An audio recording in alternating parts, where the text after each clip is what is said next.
सात संगत जी, प्यार से कहना धन निरंकार जी। आज समागम का इस रूप का जो तीसरा दिन, और सभी ने आज भी भक्ति में अनमोल वचनों को ग्रहण किया। विस्तार हर पहलू में कैसे करना है, जो ये शिक्षाएं ली उनको अपने जीवन में उतारने का भाव भी कि संतों ने जो समझाया वो सिर्फ आज के लिए ही नहीं या पिछले 3 दिनों का ही नहीं सिलसिला, वो एक रूप, एक साल, एक जिंदगी के लिए है वो शिक्षाएं। और ये भी पिछले दिनों से हम जो देख रहे हैं कि कैसे ये धुंध और ये पोल्यूशन का रूप, और थोड़े ही डिस्टेंस तक क्लैरिटी है, उसके बाद धुंधला दिख रहा है। तो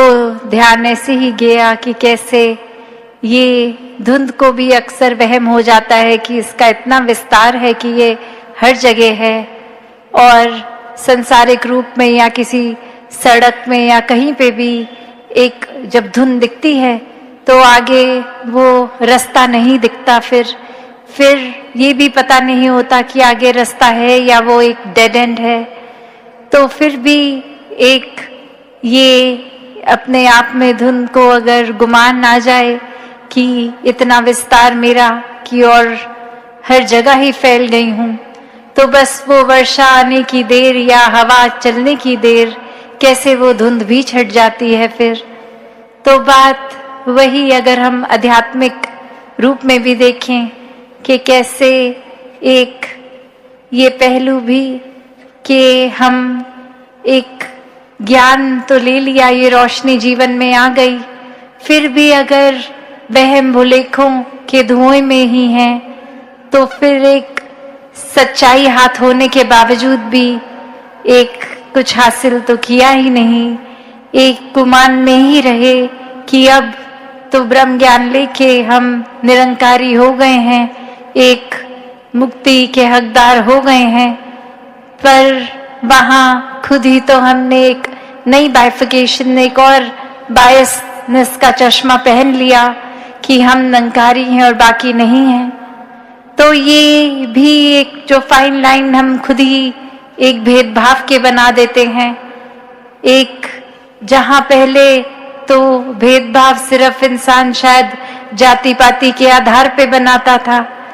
पर आजकल तो कितनी और एक अच्छे स्कूल, एक सरकारी स्कूल, एक प्राइवेट स्कूल या फिर एक ग्रामर स्कूल, एक ऐसे अपग्रेडेड लाइफस्टाइल के ऊपर भी भेदभाव होने लग गया है कि हमारा जो पता है ये तो शहर का सबसे पॉश एरिया है, या कोई भी और एक नए नए तरीके कि कौन सी फोन में ऐप है, कौन सा फोन है, उस हिसाब से हम ज्यादा श्रेष्ठ और अलग और अच्छे हो गए हैं दूसरों से। तो सिर्फ वो चाहे एक अब वो समय नहीं चाहे कि हम कोई जातियों में या फिर रंग नस्ल के आधार पे, पर ये जैसे जैसे जमाना इवॉल्व हो रहा है, ये नफरत करने के कारण भी और अलग अलग बनते जा रहे हैं। तो बात वही कि ये ब्रह्म ज्ञान लेकर भी अगर हम छोटी छोटी संकीर्णताओं में ही रह गए, तो फिर ये रोशनी होने के बावजूद भी अगर धुंध है तो नजर कुछ नहीं आना। तो ये एक परमात्मा का जिन्होंने जीवन में आधार लिया, उन्होंने ही अपने जीवन में हर समय के लिए ये सच्चाई का एहसास करते हुए सब खुद भी साफ साफ देखा है, और ये भी इंश्योर किया है कि कोई और भी अगर इस रास्ते पे है तो उनको भी साफ साफ दिखे, वरना तो संसार में कोई ना कोई इंसान मिल ही जाएगा जो बहुत वहम और डाल देगा कि अगर क्लैरिटी खुद को है भी तो भी कुछ ऐसी बात कर देगा कि हम खुद ही कंफ्यूज हो जाएं, हम खुद ही एक अलग से ही ख्यालों में चले जाएं। एक कहानी भी इसी तरह कि कैसे एक इंसान जो एक अपनी बहुत ही सिंपल लाइफ में एक दिन अरदास कर रहा है परमात्मा से कि परमात्मा आप मेरे जीवन में आ जाओ, आपकी पहचान हो जाए। तो उस इंसान के पास भेड़ें थी, तो वो ऐसे ही बोलता है फिर कि आप आ गए तो ये जितनी भी मेरे पास भेड़ें हैं, इनकी मैं खुद अपने हाथों से स्वेटर बना के आपको अर्पण करूंगा। और वहीं कोई पढ़ा लिखा इंसान आकर, जो उस तरह से बहुत ही ज्ञानी, वो आकर उसको समझाता है कि आप ये क्या अरदास कर रहे हो, जिस परमात्मा ने भेड़ बकरियां बनाई हैं उनको आप क्या ही बना के दोगे, मैं सिखाता हूं कि कैसे अरदास करनी है। और कुछ तरीके की अरदास बता देता है जो वो रट लेता है। और अब वो एक उसी तरह से उस दूसरे इंसान के भाव को कॉपी पेस्ट करके, शब्दों को कॉपी पेस्ट करके एक अरदास बना चुका है। और अब वो कहानी में जैसे आगे होता है कि फिर एक दिन परमात्मा खुद ही उस इंसान को, जिसने सिखाया होता है कि कैसे अरदास करनी है, बोलते हैं कि तूने मेरे एक प्यारे भोले भाव वाले इंसान को क्यों करप्ट कर दिया है। उसके भावों का ही मैं प्यार, उसके से प्यार करता था भावों के कारण, और वो बहुत ही एक दिल से कुछ भी अरदास करता था तो वो बहुत अच्छा लगता था। और अब उसके भोलेपन को भी तुमने कुछ रटी रटाई चीजें सिखा दी हैं, वो बस वही बात बोलता है और अपने भावों से अब बिल्कुल खाली हो गया है, क्योंकि उसके मन में तुमने डर डाल दिया है कि इस तरह से अरदास अगर नहीं होगी तो वो अरदास कबूल नहीं होगी, या फिर वो खुद ही इंसान गलत है जो गलत तरीके से परमात्मा से बात कर रहा है। तो बात यही कि ये हमने, चाहे कहानी की रेलेवेंस क्या है क्या नहीं, या किस तरह से लिखी गई, पर बात वही कि ये निराकार से तो भावों का एक भक्ति में रिश्ता है। और यहाँ जरूरत है हमें अपने भाव के विस्तार की, अपने इनोसेंस को कायम रख के, कि ये एक सिर्फ बात वो नहीं कि एक ऐसे अक्सर दुनिया समझती है कि अगर भोले हैं तो संसार रूप में बहुत कोई ना कोई फायदा उठा लेगा, एक हमें मिसयूज कर लेगा, या हमारा फायदा उस तरह लेकर हम फिर बहुत ही लूजिंग एंड पे होंगे, एक हारे हुए इंसान हो जाएंगे। पर जहाँ भोलेपन की बात होती है भक्ति में, वहाँ चेतनता की भी होती है कि यहाँ एक किस तरह एक ही भक्त है जो बहुत भोला भी है और पूरी तरह से चेतन है। तो यही एक जो डिफरेंस आता है कि जब मन में खुद के चतुर चालाकियां नहीं है और वो अलर्टनेस रखकर हर समय निरंकार को याद रखते हैं, तो फिर कुछ नुकसान भी नहीं होता और ये भावों से भक्ति भी हो जाती है। तो जीवन में जहाँ ये विस्तार की तो परिभाषा पिछले 3 दिनों से हम कहाँ कौन से पहलू में कर सकते हैं। किसी संत ने प्यार के ऊपर जिक्र किया, विनम्रता के, करुणा के, किसी ने बोला कि नेगेटिविटी से मुक्ति लेना भी एक तरह का विस्तार है, किसी ने आउटरली विस्तार की बात करी और किसी ने बोला अपने अंदर इंटरनल विस्तार कैसे करना है। तो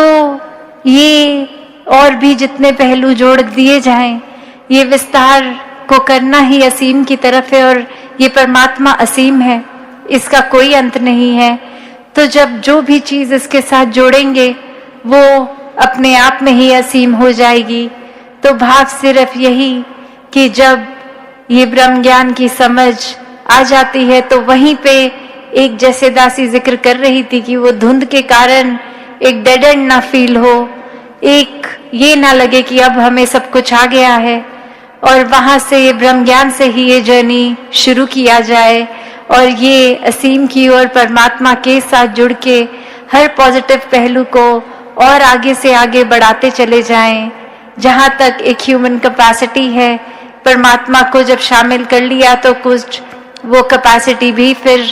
एक छोटी सी ही चीज रह गई, उसके भी बियॉन्ड चले गए, एक आगे चले गए। तो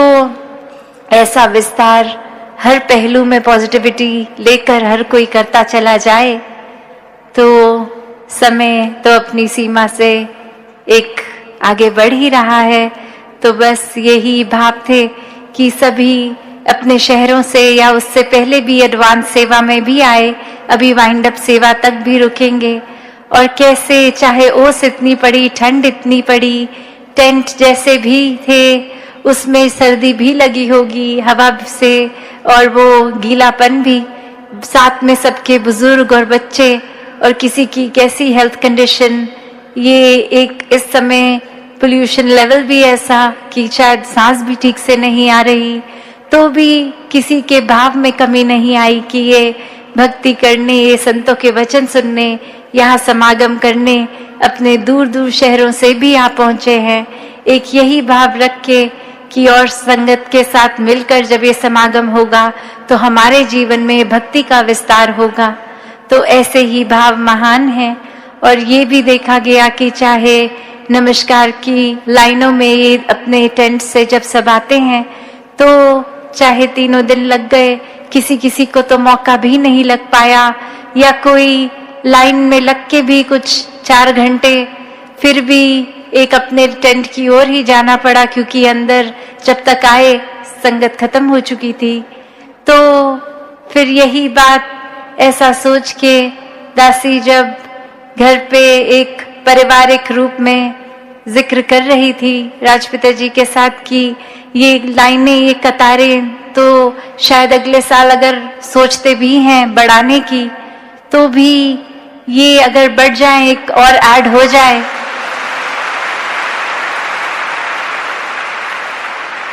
तो फिर ख्याल आया कि शायद ये ऐड हो गई तो जो लास्ट की लाइन होगी उधर अगर कोई बुजुर्ग होंगे जिनकी नजरें ठीक नहीं, उनको शायद स्टेज की ओर क्लियर दर्शन ना हो पाए। तो फिर यही ख्याल आया कि आने वाले दिनों में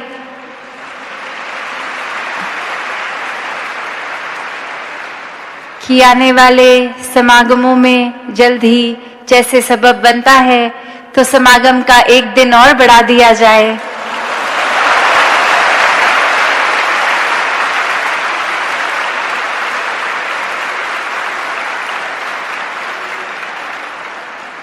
उससे फिर ये इनकन्वीनियंस महापुरुषों की भी नहीं होगी कि इतने पहले लाइन में लग के आना। सब अपने हिसाब से थोड़े थोड़ा समय लेकर जब जब मिले मौका अपने टेंटों से आराम से आके पंक्तियों में सत्संग पंडाल के अंदर भी आ सकेंगे। तो और भाव जो दासी के मन में थे वो कभी और रखते हुए इन्हीं शब्दों से आपसे आज्ञा लेगी। सत संगत जी, धन निरंकार जी।